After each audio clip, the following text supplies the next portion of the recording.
Yeah, Solid Hill TDS, what's up? Yeah, come on. I.O.W. Sports Network, late night edition. Let's go. Come on. We about to raise the bar. Wild card mar. Everybody grab a seat, cause you know we about to spark. Late night sports talk. Modelo Le Cigar. Man, you don't wanna start. Wild card mar. We about to raise the bar. Wild card mar. Everybody grab a seat, cause you know we about to spark. Late night sports talk. Modelo Le Cigar. Man, you don't wanna start. Wild card mar. Hey. L Boogie with the hot flame, ashtray full of top names, little tree for your membrane. This the 9-hour time frame. I just snatched up a 6-pack, got my hands on a lid pack, whipping up a little batch of snacks. Yeah, man, I think I'm all set. Late night, can't sleep. Go ahead and just tap in. Better grab you a cold one, and we about to get some laughs in. Wild card on the microphone, he'll hit you with a couple flurries. Y'all need to just strap in for some entertainment sports commentary. We about to raise the bar, wild card mar. Everybody grab a seat, cause you know we about to spark. Late night sports talk, Modelo Le Cigar. Man, you don't wanna start. Wild card mar. We about to raise the bar, wild card mar.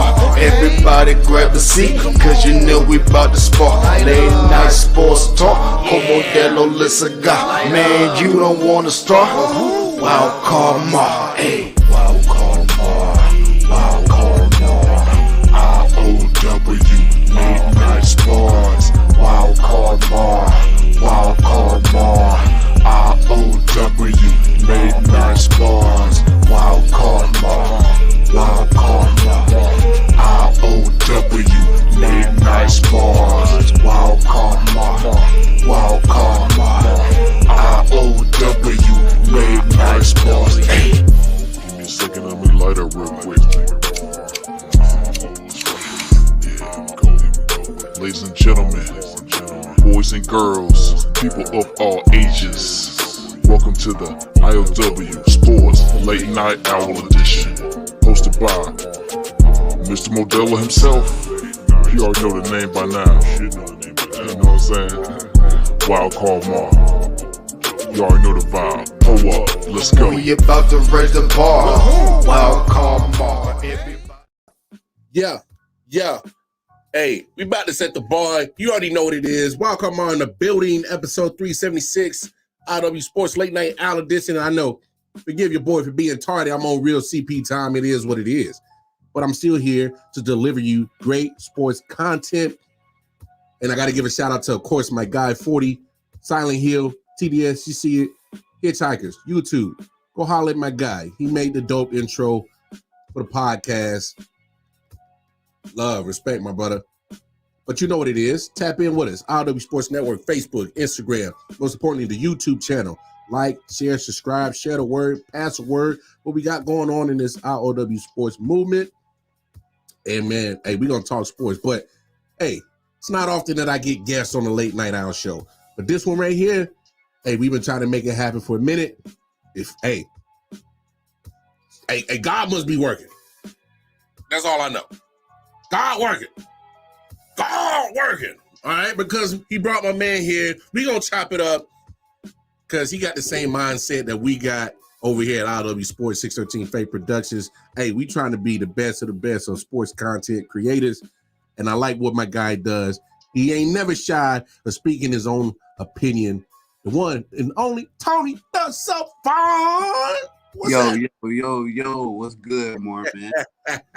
Finally. I know, right? Finally, right? And man, I love it, man. Hey, man, but before we get busy, man, tell the folks where they can find you at, my guy. Oh yeah, you can catch your boy on YouTube pretty much everywhere, man. I'm trying to be omniscient with it. But I'm on YouTube. That's the primary channel, Tony the Savant. Facebook, we got the Facebook group, Tony the Savant. We talk sports. Instagram, all under the same name, man. You know, wherever you at, I'm probably at too. So just no doubt. And hey, man, I know you've been watching a lot of NFL this weekend, man. What was kind of one of your biggest surprises this weekend and week 4 that just happened, just went down. Obviously, just finished a few hours ago with Giants and Seahawks. So, what was one of your biggest surprises of week 4? I'm gonna keep it funky more, man. My Packers, man. I think we got to go ahead and say the Detroit Lions are a legitimate football team finally, after about 100 seasons, and many of franchise players. And I think I don't want to. I would been the last person to say it, but the Detroit Lions is looking like a real football team finally. So kudos to them, man. They beat up on my Packers this week. Yeah, man. Hey, I'm not gonna be mad at your take, man. That's a fair assessment. I actually went against the Packers this week in my pick 'em, and they made me pay for it. So, hey, man, and you know, me being a Chiefs fan, I'll give the Lions credit. They came in, handled business week 1, when was raising the banner. So it is what it is. Hey, when you win some on tough moments like they've been doing. And hey man, showing, and they've been playing some real physical football too. Definitely running the ball like crazy. So that took off Thursday. So let's get into a couple of these games, man. Matter of fact, yes, sir. So yeah, Lions beat the Packers. I think they was just more physical. It is what it is. Ain't much you could really say, right? Yeah. Well, I just think that we banged up in Green Bay right now, man. You know, we got Aaron Jones back for the game, but we still missing. I can't say the young man's name, Bakhtiari. Bakhtiari, yeah, man. Bakhtiari, yeah. I love him, man, but you know, banged up. I mean, but ultimately, and then Jair Alexander, he was out as well. Probably our best corner, but you know, you win some, you lose some for sure. I totally forgot, man. Your Chiefs got beat by those Lions too. Hey, right, for real, man. Hey, I can't cap. You know, they've been changing my perception about them, especially they've been building on this for the last couple of years, and I think it's all coming full circle for them boys. So, yeah, hey, I just got to give it to them. So then Sunday morning, and for those who were up early, I hate to be on the West Coast for this one. Yeah, that London game, bro. Oh man, were you able to catch that one more?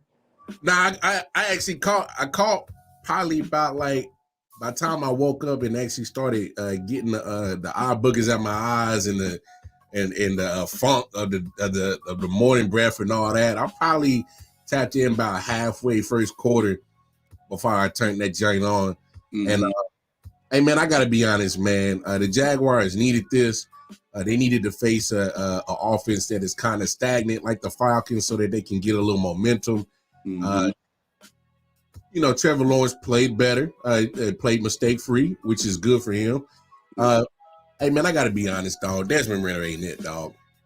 Yeah. Hey, Falcons. Hey, Falcons, y'all got to, I don't know what y'all got to do, but y'all got to go get a quarterback, man. Hey, what you think, man? You think Desmond Ritter, I ain't crazy for saying this now, you know? No. You on point with it, bro. I was thinking the same thing. Me and my old man was talking about that. He does fantasy football too, and he got Bijan Robinson. He just like, oh well, Ritter's looking good, and I'm like, Dad, nah, he ain't. They finna put 8 in the box. Go ahead and take Bijan out, man. He ain't getting no work, man. Man, it's crazy because the crazy thing about the Falcons is that I think they can be, you know. I think they should be better than 2-2, only because of this fact. Because I think they added, you know, some veteran pieces like Calais Campbell, Jesse Bates to the secondary, and they actually been playing solid defense. The only problem is that they on the field all the time. So when you're on the field all the time, you already know what it is. It don't matter how good your defense is. If you got the 85 Bears, 2,000 Ravens, but you keep them on the field for so long, man, eventually they're gonna wear it down too. So. That's a problem you're working with right there, man. And I don't know what I got to do to get a better tight end on fantasy, but I'm tired of getting stuck with Kyle Pitts. God damn it! Hey, bro, wish you was in my league, man. I would have traded Jamark Andrews. He was giving me a headache these first 3-4 weeks. You know what I mean? But he had a good game against the Browns. So, but I was trying to get rid of him. And this is like the second year that I got stuck with Kyle Pitts as tight end, And I'm like, I grabbed them because it's like, after that, it was just a whole bunch of, like, damn, man, it's going to be a whole bunch of dudes that are going to end up blocking. They ain't going to get no reps. And I'm thinking, like, man, like that potential rep, we still waiting on Kyle Pitts to flourish. And, like, man, we 4 weeks into the season. I'm like, man, God, oh, man, this dude. Hey, this dude ain't getting me no more than damn 6-7 points, bro. I'm like, man, I can't keep doing this, dog, with this dude, man. I'm looking at that 2 receptions for 21 yards. Come on, bro. I'm sorry, that ain't gonna cut it, man. Come on, man, that ain't gonna get it done. Like, no, like for real, like this is what we doing, Kyle Pitts in Atlanta. But hey, man, I don't know about you, but I saw the little Toy Story joint that they did with it. Disney. Oh, yeah, with Trevor Lawrence and they did the little Toy Story little graphics, and I can't cap, man. The joint was fly. I mean, obviously being adults, we don't care about it, but my kids, they was walking by, they was like, "Oh, Daddy, that's so cool," and I'm like, "Yeah, that is cool." I'm like, "See, y'all ain't stupid, y'all." Yeah. I see what y'all doing. Shout out to the marketing team. They trying to pull in, the global and the kids. They're getting tired of us 25 to 60 year olds. Let the shorties come in, man. We need some. Because you hit it right on the head, that marketing joint. They smart because it's like, all right, if we get the youngins, you know what youngins do. They ain't never got no money, but they got their hand out and beg like crazy, like hell. Give me money. Come on, mama, come with that card. Need the card information, Dad. Come on with it. Facts. So they was like, hey, we gonna get the money through a real smooth avenue. Get the kids to ask and beg for it, and we'll still get the money, man. So, hey, you right, man.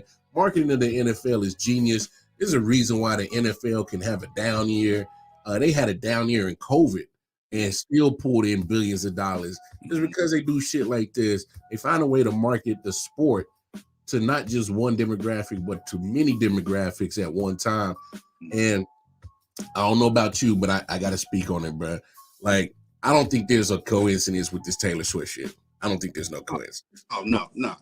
This is all, and we know how it goes, big bro. We've been around the game long enough to know. We seen this movie a couple years ago when Tony Romo was dating Jessica Simpson, I think the girl was. They kept on showing her. It's to draw in the ladies. It's to draw in, a younger audience. We know what's going on. The pop fans who will never, on a normal day, would never watch a football game. Never. My mom watched the Chiefs game this week. She's like, I just want to see this boy Travis Swift. I say his name is Travis Kelce. Don't make me. His name was Travis Swift. I said, Mom. Travis Swift, yo, that's hilarious, bro. Mom Dukes for you, man. Like, he watched the Super Bowl, talking about these some boys in some nice tights. No, they some grown men playing a sport. Shout out to my Dukes. But hey, but it's fans like my Dukes that really don't know much of the sport, but they're gonna tune in because they know who Taylor Swift is. Mm-hmm. Like, say what you want. She brings in a coat with her. I call him a coat, and I'm waiting for a couple of Swifties to jump in my DMs and cuss me out. I don't care, whatever. Coming, bro. Yeah, I know they're coming. But the fact of the matter is, because I said it the other day, I'm like, man, it's a whole bunch of motherfuckers, these Swifties that don't know a damn thing about football, but they're going to tune in now because her girl is at the game. Yeah. And you see how the NFL is, and them jokers kept coming and clipping over to her and talking about it. I'm just like, yo, I'm done with this. Like, for us, man, we've been, we watching the game for the art, the science, the real purposes of the game. This is for the casuals, you know what I mean? And unfortunately, it's a lot of women in the casual camp. It's a lot of dudes too that just watch highlights, you know what I mean? But now they because of that. So it's just another good market. Even if it wasn't organic, let's go on the surface level. It's all organic. Travis and Taylor really in love, whatever. Even if that's the case, the NFL is genius for flexing this game. You know what I mean? Making sure everybody know that the Chiefs are playing on this here Sunday night or whatever they playing. And I mean, it's just that the NFL marketing, man. It's the reason the number one sport in America for sure. No doubt, no doubt. And it started last week in Chicago. That was the first game she was at. And speaking of Chicago, man, the Bears, man. Hey, man, so that game with Bears and Broncos yesterday, that was literally the battle of the two dumpster fires, man, between two organizations that is just trash. I mean, we just got to call it what it is. They dookie. And the game played out that way. Chicago was up. They was beating the brakes off of Denver. And then Chicago Bears in Chicago Bear fashion let Broncos come back. Hey, but I give the Broncos this. After they just gave up cheeks last week and got put 70 on their head last week, hey, I got to give them credit for fighting back, albeit the Bears. So they show some pride, because my thing is, you come out, get waxed, putting 70 on your head, and you lose to the Bears, man. Pink slips got to start flying, bro. That's how I felt. Yeah. And I was on Sean Payton Hills. I'm like, when he was going in, the old coach Hatchett. I'm sorry, I don't remember his name. But I'm like, hey, brother, you can't be talking about the old guy and you getting 70 on your dome. And Mike McDaniels, to his credit, he didn't go for history. He had an opportunity to go ahead and get the history. He said, nah, I'm going to let him breathe. But he definitely would have, Sean Payton, to open up his Broncos head coaching career would have been bad after talking such big crap. But I mean, like that though, because my dad is a big Bears fan. It's about dang on time Justin Fields started playing like an NFL quarterback, man. For so long, he was looking like a high school amateur with a deer.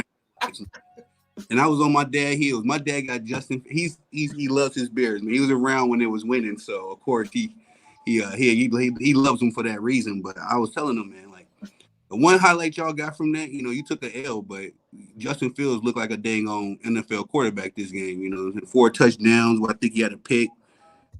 Much better than his previous 3 weeks for sure, But and DJ Moore finally balled out too, man. And my silly ass let his ass on my fantasy team bench. So there's 30 points missing, bro. I'm hurt. Yeah, I'm hurt. But I would tell you the truth, bro. I did that same thing with Kyron Williams and Zach Moss. The two, I did the same. I picked them up off the waiver and didn't even play them, bro. They both went crazy last week. So, bro, stuff like that be hurting my feelings, dog. Nah, yeah. Because not only did I had, I think if I remember correctly, I had, DJ Moore went for like 30. Brian Robinson went for like another 20 and some change for Washington. And now I'm gonna pull it up real quick because it's fresh in my memory because I'm mad that it happened because I ended up losing by 30 points. Oh, that 30 needed. Bruh. So check this out. So Terry McLaurin had another 22 points. I left him on the bench. 30 points right there by DJ Moore I left on the bench. And then there's another 20 by Brian Robinson I left on the bench. So there's almost 70 points I left on the bench and ended up losing by 30. So, hey, fantasy be happening, man. It be like that sometimes. In the lotto, you got to connect lotto numbers, man, because it's been weeks. One dude go crazy, and I still lose the game. Mahomes go for 51, and I'm still end up losing because I just didn't put the right combo. I know, man. It be like that, but to this Bears game, man, I don't know what it is.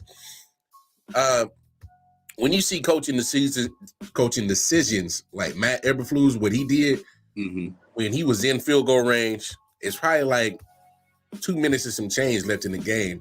Might even be less than that. And he's in field goal range. They're tied. And he decides to go for it on 4th down. And with a real questionable play call, they don't convert. And then Denver goes right down the field and kicks the game-winning field goal. My thing is like, that's a fireable offense. Yeah. No, it is, bro. But the Bears gonna bear. That's what the Bears are going to bear.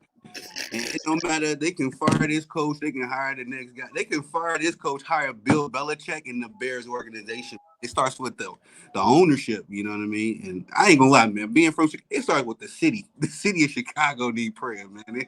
It's bigger than rap for them out there. But hey, trust. I know about Chi-Town well enough, man. I done spent many years in Chicago. Obviously, me being from Kansas City, being from the dirty, man, it ain't nothing but a 45-minute plane trip. And I've been in Chicago millions of times. Bruh, I know there's certain spots of the shot that I don't real red at because I'm hey, Chicago Bear Stadium, one of them, man. Hey, bro, trust. Hey, I know it may not seem like much to a lot of people, but trust. If you go down there, and this was times when I was a tight. I'm talking about I was a youngin', probably like 8, 9, 10 years old. Mm-hmm. Caught myself in the wrong spot in Chicago wearing red, man. They still didn't care. Gonna check you. At least gonna check you. Oh yeah. Hey, what's up, man? What's that? Oh, hey man, I'm a civilian, bro. I'm on my way to church, sir. It's red Sunday this week. This is for the blood of Jesus, man. Hey, leave me alone, man. I'm chilling. Real, bro. But yeah. Bears, man, they just can't get it together. And I, love my dad. We talk football every Sunday for sure. And I hear it in his voice. I'm like, Dad, come on over to Green Bay, baby. Like we recruiting. We got a new team, but yeah. Hey, and it's weird. Like I can't even cap. I think Jordan Love is actually doing pretty solid right now. Oh yeah, got the chance to sit, man, and sometimes it helps to sit. I know he sat for 3 years, but damn it looked like it's paying off because he looks more mature. He looks more ready for the moment than just I know he had a couple of starts here and there the last couple of years, and sometimes he hit or miss. But I think it was genius to let him sit, man. But the Packers, we know how to train quarterbacks, man. That's one of we got a long history of elite quarterbacks. It just seems like some organizations are better at training, developing. I'm sorry. No, that's facts. That's facts. Speaking of quarterbacks developing and needing time, and some need more than others, man. I was one of those kind of cats that I was ready to give up on Tua. But I gotta be honest, man. Mike McDaniel's got this dude playing football. Got him looking right. I know they took the tough L against Buffalo, but here's what I want to speak on that game between Buffalo and Miami. I thought it would have been hard for Miami to, what they did the week before in week 3 against Denver, putting up the 70, be at such a high, and the following week to go against a division opponent like Buffalo, who's been running that division the last few years, and for them to play at such another high, I thought that'd have been a lot to ask for. Yeah. So I had picked Buffalo in that, and I probably was the only person in my pick-em league to do it. But is that almost like a sign that Buffalo saying, nah, man, we still them dudes over here in the AFC East? You think so? Yeah, you gotta keep in mind Bills Mafia. They are legitimate. They are a Super Bowl contender over there. This is their window. I wouldn't say the same about Miami, but I do second what you're saying. Tua is balling. As much as I got to give some credit to Tyreek Hill too, though, man. The Cheetah, I think he went over there with that championship, pedigree. You already know he's got that mind frame of a baller. So I think everybody around there, he's the leader of the locker room. You could definitely tell. So I think everybody's kind of following his lead, and no one more so than Tua. But I think Mike McDaniels is a legitimate coach too. He's coaching. Right. Can't take nothing away from him either. Nah, that's without a doubt. I'm with you on that. I say what you want about how quirky he is and different he is. Hey, the guy's coaching his ass off, and they are. I mean, as an outsider looking in, and sports being a sports fan, I just think that he's in tune with his locker room, and they buying into what he's selling, and that's what's transforming that organization. So the last 2 years he's been there, man. That is not the same Dolphins team, and it's not a diss on Brian Flores because I loved him. I loved him down there in Miami. Yeah, he was a good coach. Some coaches do better in different environments, Oh, facts, without a doubt. And ain't much you can really chalk it up to. I just think Mike McDaniels is at the right place at the right time, and unfortunately, they still got to, with Vic Fangio being the new DC down there, they got to find a way to, when they go up against the Buffaloes, when they go up against the Kansas Cities. I want to put Cincinnati in there with the way they play in the first 4 weeks. I don't even know. I don't want to put them in there Oh yeah, trust. We'll talk about him in a second. I got something to say. Oh yeah, but it's when you face teams like that are going to be high potent with offense, especially in this AFC, which is very very loaded with talented teams, man. I think that's the only Achilles heel right now with Miami. They got to figure out is that defensive side of the ball. So once they figure it out, they're gonna be all right. They're gonna be a force to reckon with for sure. Speaking of the Bengals, as we just talked about it, man. Woof. Man, I need Joe Burrow to give me some of that money back. if I'm in the Bengal, if I'm a Bengal suit, I'm having a talk with Joe. We got to restructure that contract now. Baby. Hey, speak on it, man. What do you think is up with Joe Cool in that offense, man? What's up with him, man? I think that calf injury that he suffered in the beginning, man, I was of the opinion. I was going back and forth with some of my peers about should Joe Burrow start or sit out the first 4 to 5 weeks. I was 100% sit out, man, because if you are 0-5 and you got a healthy Joe Burrow coming back, that Bengals team still going to the playoffs. If you 2-3 and you got a healthy Joe Burrow, that team's still going to the playoffs. I think, and I'm not, you know what I mean? It's really no excuses because at the professional level, I'm sure everybody dealing with something as far as injury, something going on. But Joe Burrow, man, he needs to. I don't want them to get to the point where either the injury gets worse or they got to shut him down in like week 15 because his injury has gotten. He's not showing any healing in that calf. But I think that's still bothering him. He's just kind of being a warrior, not really talking about it, not giving much press to it, not making excuses to his credit. But at the same time, man, you shouldn't have signed that contract either. Like, hey,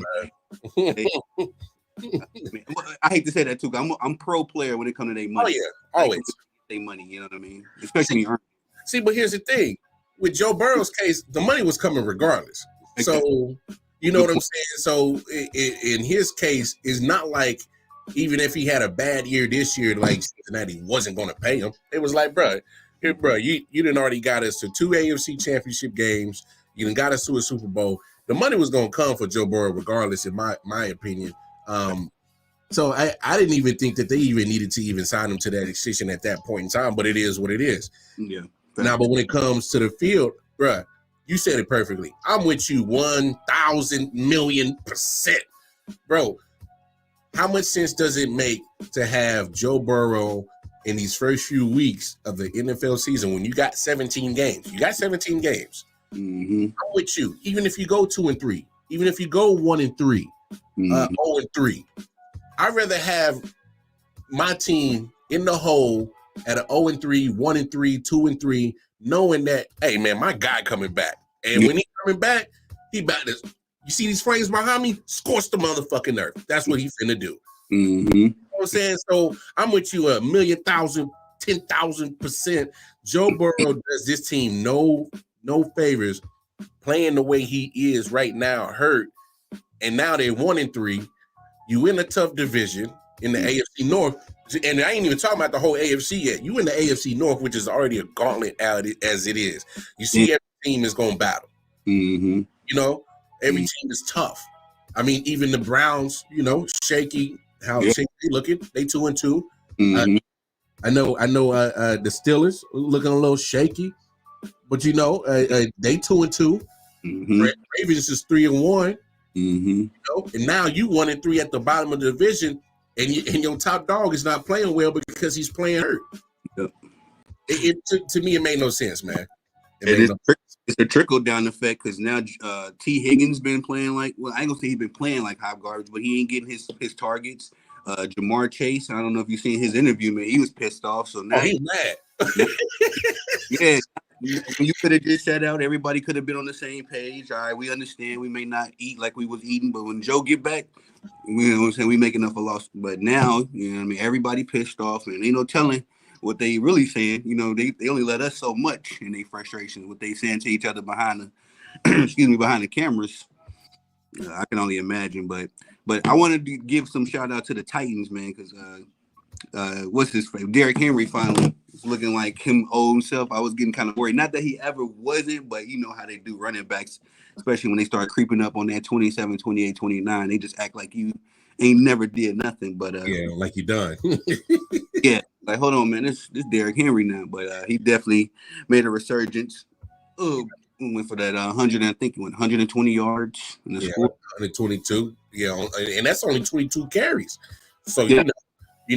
I'm used to seeing Derrick hit at least 30 touches, 35. Mm-hmm. So he did damage on 22 carries. He did his thing. So I'm glad that you pointed that out, because if you look at the how Derrick Henry was able to get his, I know Ryan Tannehill still threw an interception, but it made his life a little easier.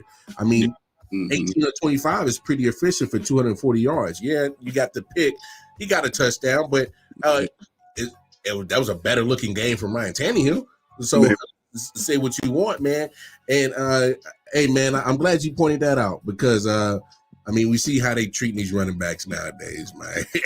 It breaks my heart, really, man. It's like, man, of all people, I say it like this.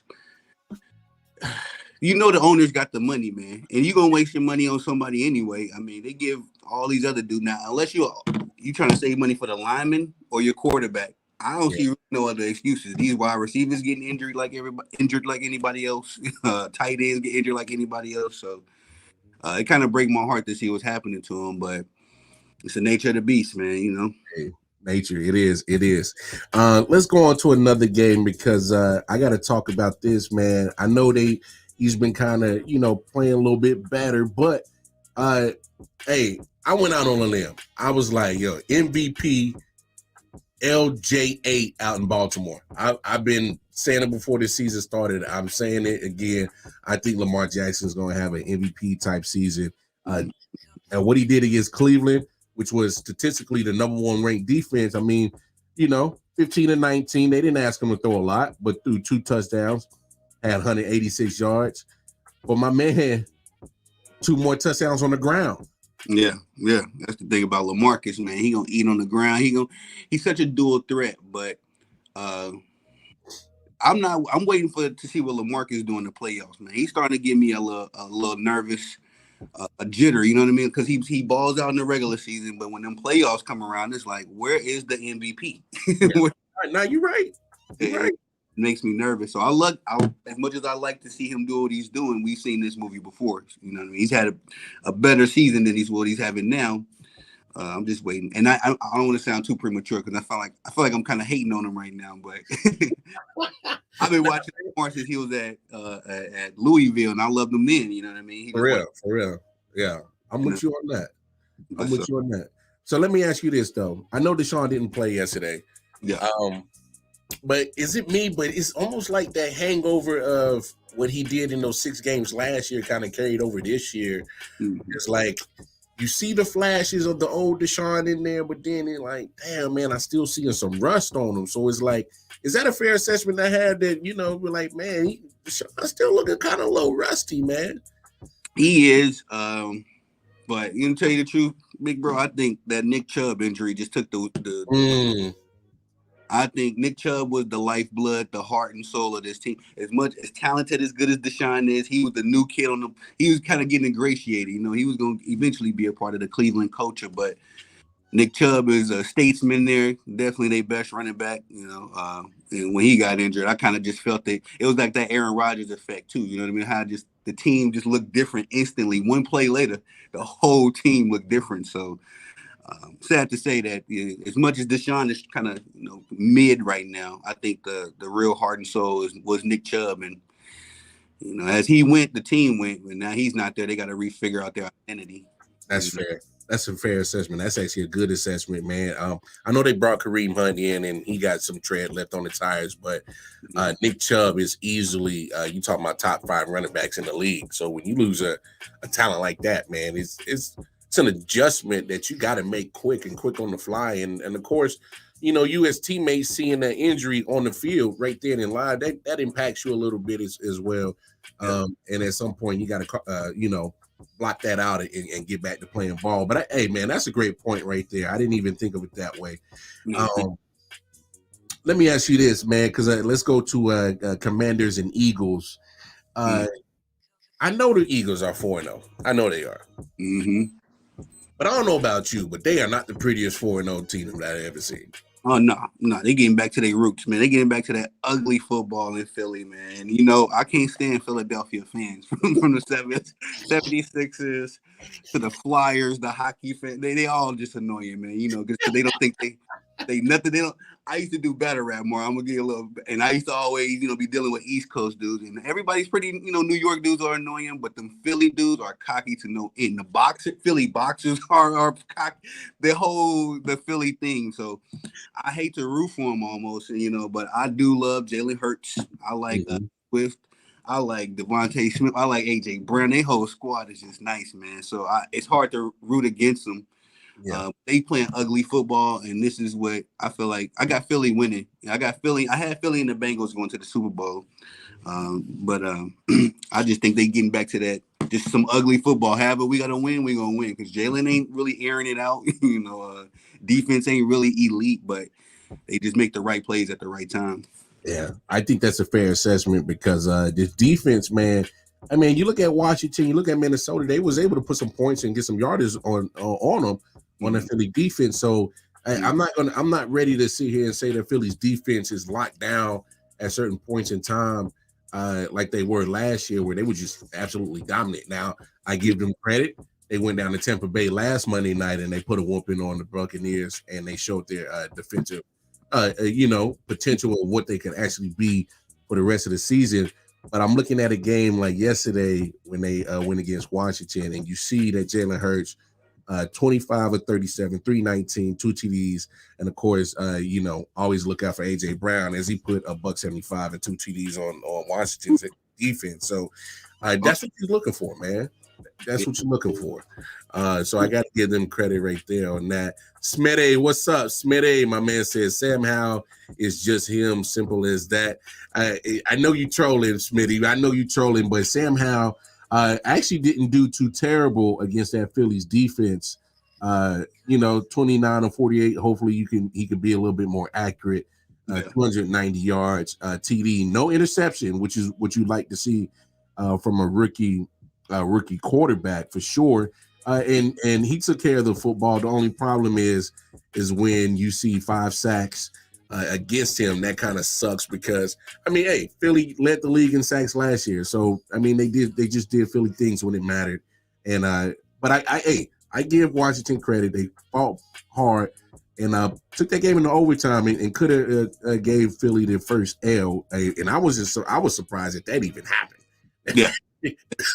I didn't think the Commanders was good enough to be hanging with no Philly. This was one of those. I thought this was going to be a 28-3 game. I actually thought it was going to be one of them joints where I just be like, oh man, that's easy dub for Philly, man. Let's keep this moving. Yeah. I know, but they got a game. I seen that game, bro. I was actually at work and we had the game on TV, and I was just, every time I look up, I'm like, why is Washington scoring again? Why are these guys still in the game? Right. Let me ask you this: are you surprised C.J. Stroud is actually playing this well so far, so early in the season? I got a buddy that's a huge Texans fan, and he was trying to get me to buy the hype. So at first I wasn't. I ain't gonna lie, bro. But after this last week, I'm gonna have to get on, buy me some C.J. Stroud stock, man, because out of his class, and I can't even say AR. Anthony Richardson, he balled out too. Yeah. Week, but of all, I think Anthony Richardson, or is it Bryce Young? One of them is a little undersized, but I think CJ got all the tools they needs. He's gonna be the best in their class for sure. Yeah. So let's speak about it. Because and especially those top 3 in that class. So Bryce Young, CJ Stroud, and AR. I would have went with Bryce Young over. I would have went with CJ Stroud over Bryce Young because I'm with you on that part. The size factor, and you see it playing the part in Bryce Young so far in the season. Mm-hmm. Now, I loved AR. The only problem is he didn't have as much experience as Bryce or CJ Stroud. Mm-hmm. Smitty brings up a good point. He says Stroud's preseason is equivalent to Jamar Chase's preseason. Jamar couldn't catch in preseason, and CJ threw like 5 picks in preseason. next thing you know, Jamar Chase goes off, gets Rookie of the Year. So that's a good point right there. I think that's a good analogy to really encapsulate CJ Stroud's trajectory. Because in preseason, man, I was worried. I was like, damn, young boy, like, damn, what happened, man? Yeah. And then you know, it's almost as if, you know, that switch hit, and hey, man, he got the Texans at 2-2. I wouldn't expect that this early in the season, because we're at the quarter mark of the season. You know, we're a month in, so it looks like he's gonna have them boys fighting, playing solid football. Smitty says CJ is such a better scheme fit than Young is in Carolina.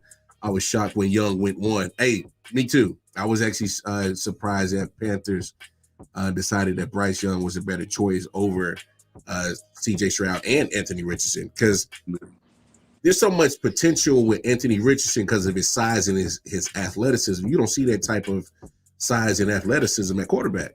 I mean, the dude's a you know, for all my wrestling fans, a genetic freak. You just straight, you know, big Papa Pump Scott Steiner over there, man. So he's doing something that you don't never see. But so far, the rookie class, I would definitely go CJ Stroud 1. I would go AR 1B, because I think he's playing just as well.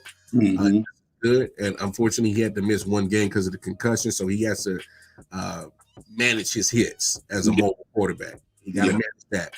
But right now, and it's not a knock on Bryce Young, I just think he's in a terrible situation. Yeah. Whoever went to Carolina was going to be, and that's one of those franchises. They just are totally abysmal. between the coach and the Texans, they had some foundation, you know, as far as some pieces. Yeah. But I ain't see nothing going on in Carolina outside of Bryce Young. So unfortunately for the young man, you know, you gotta. Sometimes it's situational too, because I feel like Zach Wilson is a decent quarterback, but the Jets, you know what I mean. So I think Bryce Young gonna be dealing with the same thing. Carolina just one of those franchises that can't get it together, man. Cam Newton made them look good for a couple 5 years, you know, but they ain't never really strung nothing together. I'm with you on that. Man, Patriots, they whew, yeah, whoop, didn't they? Hey man, I just gotta ask you, dog. Is it time for Bill to go ahead and sit it down, go on vacation, you know, chill out, enjoy the success that he had? I would say yes. I would say yeah. But you gotta understand, man. Bill Belichick he seems like one of those dudes, and I don't mean to, you know, jump around, but like a Jerry Jones or a Greg Pop, they gonna die doing the job that they doing. That's fair. They wives ain't coming back, you know, home. I'm here. I think Bill Belichick will, you know, eventually, unless health, you know what I mean, deteriorates it, he ain't going nowhere. But you gotta. I had a lot of hope for Mac Jones, man. I thought Mac Jones was gonna be at least a serviceable quarterback. Looks good against the bad teams, you know what I mean? He'll play good against the better teams, but when he goes up against the Cowboys, just happen to have a Super Bowl ready defense, and they were showing their behinds this last game, man. Hey man, I don't know where you found that hope at, Tony. I ain't never had hope in that boy. I ain't never had hope in that motherfucker Mac Jones, man. Hey, man, I just got to call a spade a spade. Homeboy was surrounded by All-Americans at Alabama. Everywhere. Yeah. I mean, All-Americans in front of him. All-Americans in the backfield. All-Americans at wideout. And hell, had a whole plethora of All-Americans on defense. So everything was cush, plush. Everything was good in Tuscaloosa. It was all good about a week ago. That man coming to the NFL, bro. Come on, man. Hey, call a spade a spade. This man comes to the NFL and look, but I don't want to put it all on Mac Jones. I'm a fair guy. All right. I'm a fair individual.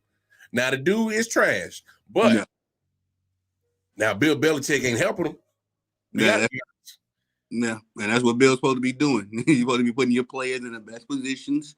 And Bill Belichick is supposed to be the defensive guru, and the Cowboys put up 38. So That's with Dak at QB. So I mean, and I gotta see how did Dak do that game, big bro? I didn't see his stat line. Hey, he was solid, but I mean, when your defense is creating points off of turnovers, a pick six, I think that they had in a fumble that they took back to the house. You ain't got to do too much. 28 of 34, 261 yards in the TD.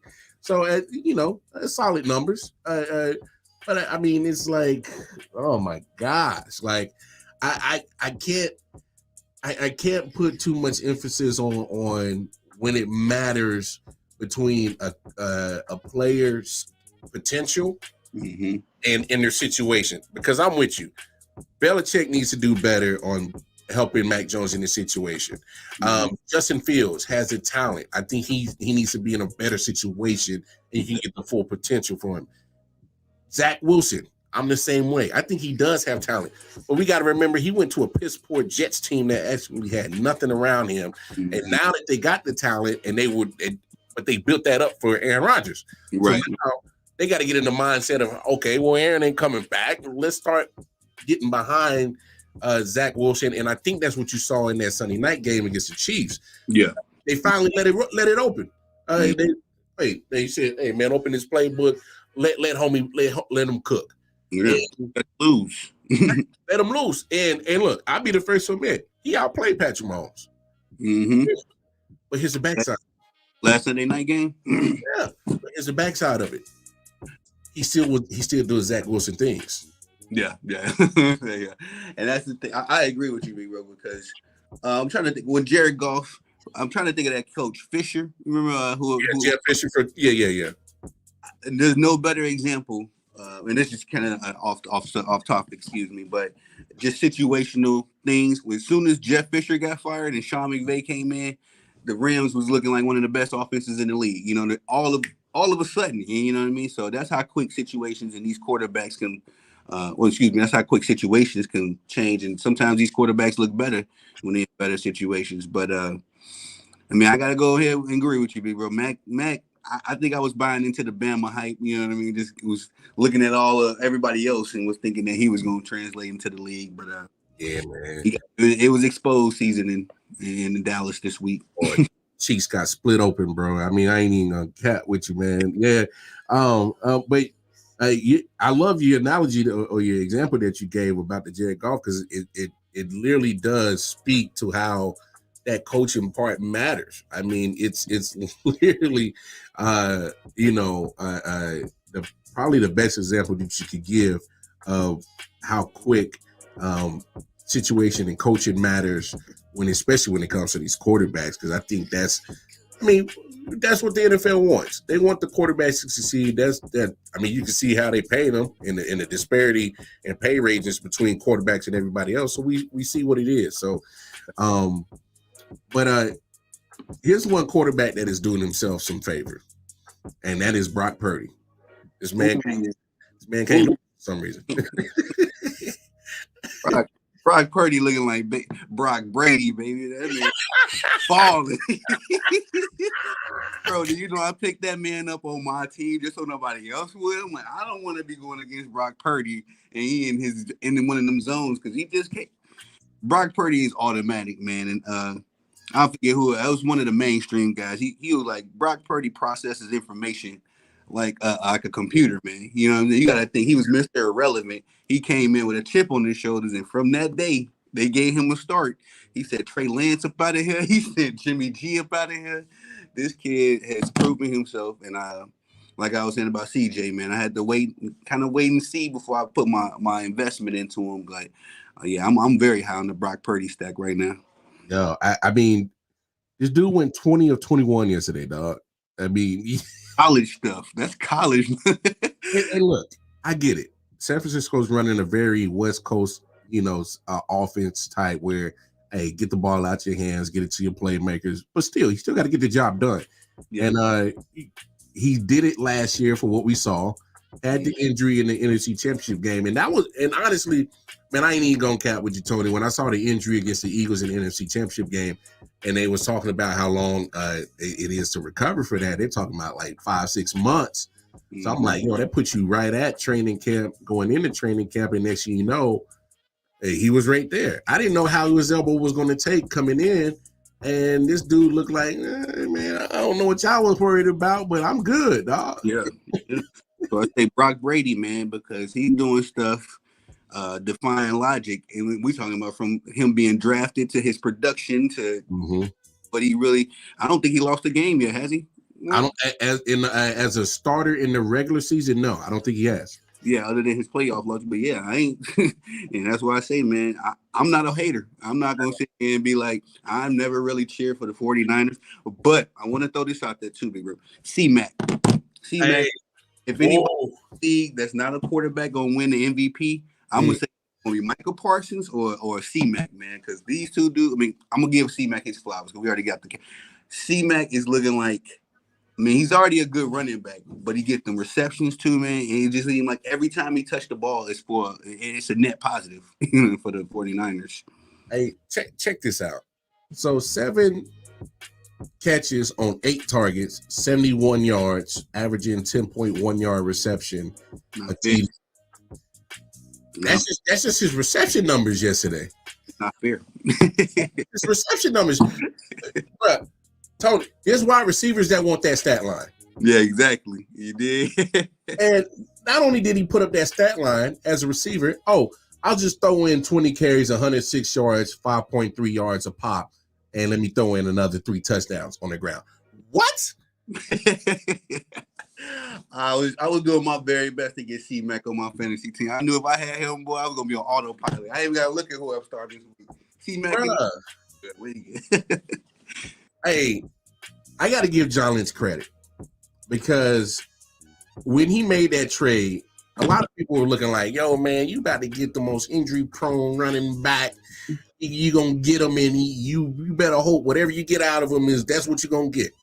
Okay, well, I didn't know that what he was going to get out of him was help lead to an NFC championship. Thanks. He didn't come out and looking like an MVP for the first 4 weeks of this season. I didn't know he was going to get that. Looking like a football genius, Mr. Lynch. Because and I'm gonna be honest, I was one of those people saying like, I don't know, because much as I like Christian McCaffrey, you know what I mean, it's just like, yeah, it seemed like he couldn't stay on his feet, but now he done sipped some super juice or something, man. Bro, he is balling. Like I said, I was doing my best. I was behind the scenes like, hey, bro, I'll throw you $25. Let me get your pick because I need. It's crazy, bro. And then, of course, Sunday night had the Chiefs, Jets. I just got to call it what it is. Hey, Patrick got to play better. In the first half, I was like, okay, we about to roll them boys. And then next situation changed real quick, man. I ain't even going to cap, man. And I am not the one to talk about refs because that's not me. I ain't going to make no excuses. To me personally, overall, in that game, I thought the refs were trash on both sides. That's just me as a football fan, because there were some calls that went the Jets way, and I was like, come on. And then there were some calls that went the Chiefs way, and I'm like, I'm just being a football fan. I didn't like the way that the refs officiated the game. Yeah. And I'm not going to show, more love for my squad over the Jets. I just thought that the refs did a piss poor job of actually. I thought they involved themselves in that game a little bit more than what they should have, if that makes sense. So, let's just be consistent on the play calls. If you're gonna call a penalty in the first, you better call it the same way in the fourth. That's all I'm saying. Let's not have the situational. It's crunch time. Don't throw that flag. No, if it's a penalty, it's a penalty. Yeah. If it's a penalty in the first quarter, it better be a penalty in the third. It better be a penalty in the fourth. So I just didn't like the way that the refs officiated. But I will say this: the Jets fought hard. They showed that they can compete. That defense is going to keep the Jets in a lot of games. But going back to what we said earlier. This is where you as an offensive coordinator, Nathaniel Hackett, who got your ass fired at 15 games in last year in Denver, this is where you got to show that, okay, I'm not a trash coach. I can actually get something out of Zach Wilson. And it showed last night. They got to do more on that. And, hey, that's just what it is. And we got an entertaining game, so I'll take it as a football fan. So hey, it is what it is. Let's shut down week 4, Giants Seahawks. Ain't much to really say about that game. Giants, y'all trash, bro. It's over with, bro. It's over with. They gotta get into I think this is their karma for doing Saquon dirty. Should have gave it. Y'all wasn't doing a damn thing until Saquon showed up, and that's with Eli Manning. You know what I mean? Saquon was there for that last Eli Manning or 2, but yeah, man. I had the Seahawks in my fantasy big row for the defense because I seen this coming a mile away. I said they're gonna do that boy wrong. Danny Dimes ain't got a chance. 10 sacks though. Wait, hold on. 10 sacks on Danny. 11 sacks total. But they got one in the bag. I didn't see the 11. I just seen the 10 on Danny Dimes. Bruh. That's crazy. That's bad. You talking about pink slips. Everybody except Danny Dimes is out of here. Hey, and Daniel's the only one that gets this beat there because he got paid 40. He just got paid. And I'm gonna say tonight, he was the only one. I ain't gonna say trying. I hate to say that because these are all professional athletes. He was the only one really. I don't know, man. It just seemed like Daniel Jones, if you put him on the 49ers, not saying he'll be Brock Purdy, but he'll be a more serviceable quarterback. It's just one of them situations like we were talking about with Bryce. You got maybe a decent quarterback in a horrible situation. So he was actually trying to do stuff tonight, but man, he ain't got no offensive line. He got no running back.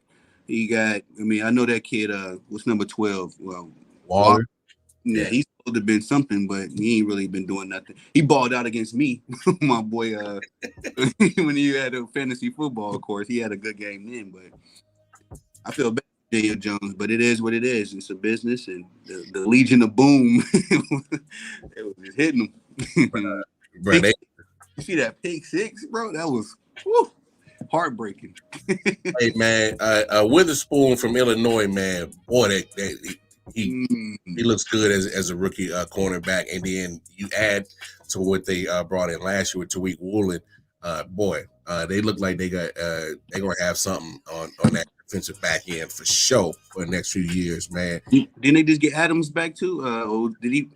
Adams went out with the injury, played like 9 plays, so I haven't seen anything yet on what's up with Jamal Adams. But it was his first game back, and then I think he got a concussion, so we'll see how long he'll be out. So we'll see about that. But hey, Seattle got a chance to turn this thing around. And hey, 3-1. I'm not saying that they're going to beat San Francisco, but I did pick Seattle to at least contend with San Francisco for their division crown, so they're not too far behind. We got about a couple of minutes left, Tony, man, and I know you're a big boxing fan, man. Oh yeah, big bro. Yeah. Hey man, so here's my thought process on that Canelo and Charlo fight. I was hoping Charlo would pull it off because I want to see him and Bud get after it. Yeah. Because and for those who saw Bud in the Errol Spence fight, like him and Bud was chirping it right in the middle of the ring. Yeah. Be worried about Spence, which we already know he wasn't. And he's chirping with Charlo in the crowd. Mm-hmm. And Charlo, I saw him. I saw a clip where he was looking at a Canelo fight, and he's like, "Oh man, I could beat Canelo." I was like, "Oh, okay." And so Saturday happened. Hey, look at here, Charlo. Hey, Pimp. Ain't nothing wrong with being confident. Yeah, I rock with the confidence. Yeah, same. But bruh, you look like you didn't belong there. I am. I'm gonna upset some folks, man. I hope I don't upset some folks. If you're a big Charlo fan, go ahead and tune out of the live now. Caleb Plant smacked the good God-fearing. He smacked out of Jamal Charlo. Jamal sat there, and Jamil said, "I ain't got nothing to do with that. That's the fight." And from that point on, I said, "These Charlos are terry cloth, very soft." Ain't dealing with these dudes up. Because, do you know, me and my boy Marlo, man, we were calling the fight, man, and I was telling him the whole time. Now, I will shoot I'm gonna shoot Jamel just a little bit. He went up 2 classes. I'm thinking that muscle took away a lot of his speed because traditionally Jamel Charlo, he fights, like a little stick and move type style, but he seemed a little flat foot this fight. But how he lost, man, you brought up Crawford, man, he made Spence. We love Spence more for even trying to before he took his loss. Spence got knocked down 2-3 times and got back up like I want some more.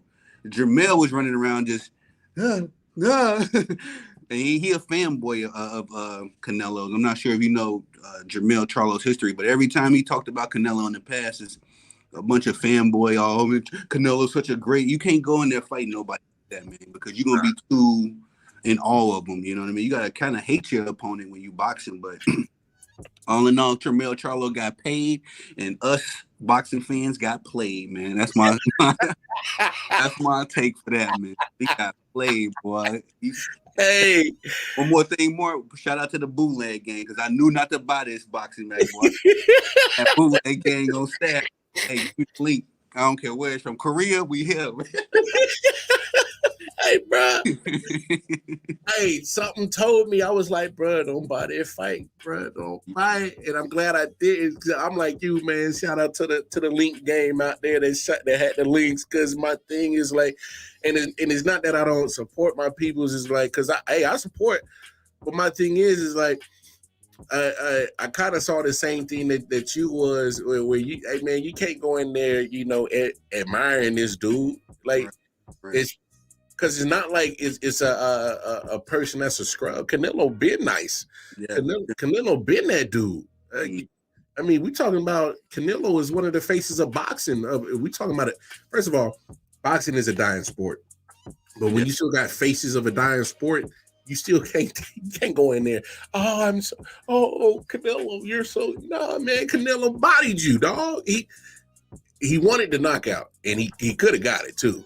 Yeah, but Canelo was in there to up his status, his profile, his glory. Like that's what you box for. Canelo is one of them old school boxers, and you right, big bro. Like boxing is a dying sport. We're going to do another channel or another live so I can get into that bag. I feel like Floyd Mayweather is the best thing and worst thing that happened to boxing. And that's a fair assessment. But my take is I love Money Mayweather, but Canelo is an old school dude where he going to fight whoever. And, just moving forward, I don't never want to see a Jamel Charlo fight again, man. He didn't. If Jamel, only way I want to see a Jamel fight, bro, and I might even do a video on this one, baby. I want to see Jamel and Jamal fight. I want to see who really the softer Charlo, because both y'all get on my nerves, man. He said, which one's the softer Charlo? It was just a Charmin fight. The Charmin. Well, by that, bro, I'm gonna pull up, and I'm not looking for no blood, no swollen. I'm just trying to see which one of the Charlos is softer. Like funny small, but I'm going. Yeah, that's hilarious, bro. But hey, man, I love it, man. Great show, man. I'm glad we was able to make this finally happen. Like I said, God working today, dog. God working today, man. Hey, but before we get out of here, man, Tony, man, drop them socials for the peoples, man, so they can tap in with all your content, my bro. Hey, well, you can catch me in the I.O.W. Sports Network. I'm definitely part of the fam, man. Link up with me there. But like I say, the YouTube channel, Tony the Savant, try to drop a couple videos live a day. On Instagram, Twitter, X. I'm about to start a little sports writing as well, man. So I'm do some, get it in print as well. But other than that, like, subscribe, comment. Make sure y'all hit the like button when you coming up in here. I can show my boy Wildcard Mar a lot of love, man, big bro. I definitely appreciate you pulling me up. No doubt. And trust, there'll be more in the future, more collabs. Oh yeah. Because, hey man, I want y'all to understand. Like I've been when Tony came into the Facebook page and he dropped his content, I was like, all right, let me holler at a young bull. And I was like, okay, my man passionate about it. He gonna speak his mind and ain't scared to speak it. But one thing that I did notice about you is that when somebody comes to you with a different perspective, you're open-minded enough to hear it and at least ingest it and be like, you know what, you got a point. Yeah. because here's a lot of things that I think a lot of people don't like to do, whether they make podcasts or even talk sports on social media. They always think they're right, you know. And sometimes, man, it's okay to admit that, hey, your perspective makes a lot of sense. Okay, I can see where you're coming from, instead of just shitting on it and like, you know, no, I'm right, you know. So I did notice that about you. So, hey, man, appreciate it more, man. Likewise, bro. I'm gonna tell you this, man. Between you, Nick, I love the game, just watching y'all's lives, bro. And I really digest a lot of it when I'm at work. You know, when I'm trying to get through the day, I pop on one of your shows and be like, all right, bro, I need to learn about the Jets, the Chiefs, know what my pack is doing. You know what I mean? I need to know what's going on in the world. So, nah, man, you keep up the good work too, big bro. And like I said, and like you said, man, there's gonna be many more collabos, man. I really enjoyed it.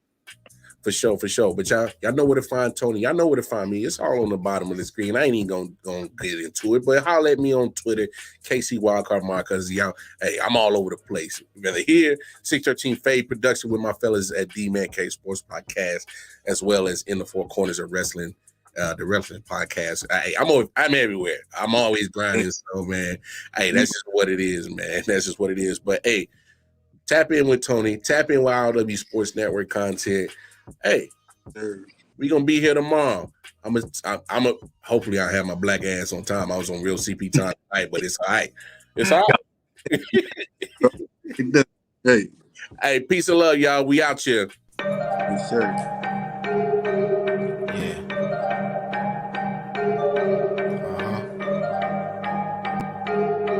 Come on.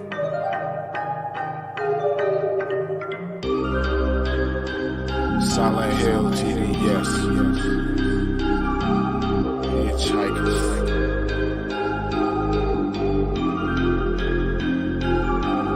Yeah, smoking so much dope, I'm seeing traces. Visual lasers load across the scene is dangerous, aggressive like behavior. Couple monsters for my neighbors, resisting human nature. Persistently getting greater, blood chase like the Terminator. Fire up the green, I need it, increase the dopamine. Feel better, so I kill better, doped up for cocaine. Roaming like I never had a home, so I'm all alone. Smoking bones down the chromosomes till the filter's gone. Suffocating under heavy pressure, the signature marks are the cornerstone of a nigga that's ready to spark. Like the pathway through the treacherous, wonderful dark. Searching for a lost spark, curators of a lost art. Desperately holding shit together until it falls apart. Blood started pulling the water, just waiting on the sharks. Love is the deadliest game, but I'll just massacre your heart. Tearing at your body, wondering how did we start from? Man, I think a nigga about to spaz out, cause I don't give a fuck no more when I'm down to my last night. Then I ran out of luck, feeling look down, about to pass out. Speeding down the highway in this challenge, afraid of God I will crash out. Dump the ash out, give it all up, dump the cash out. Make every second count, I just wanna see that ass bounce. Bitch, what you talking about? Drop dead, delete the party, nigga, watch your damn mouth. You don't wanna get me started. Go! Pedal to the metal, hit the floor.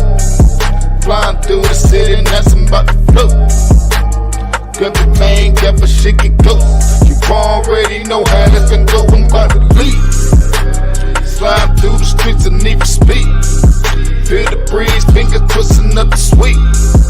If you're looking for a baby, you gon' see. Pay attention.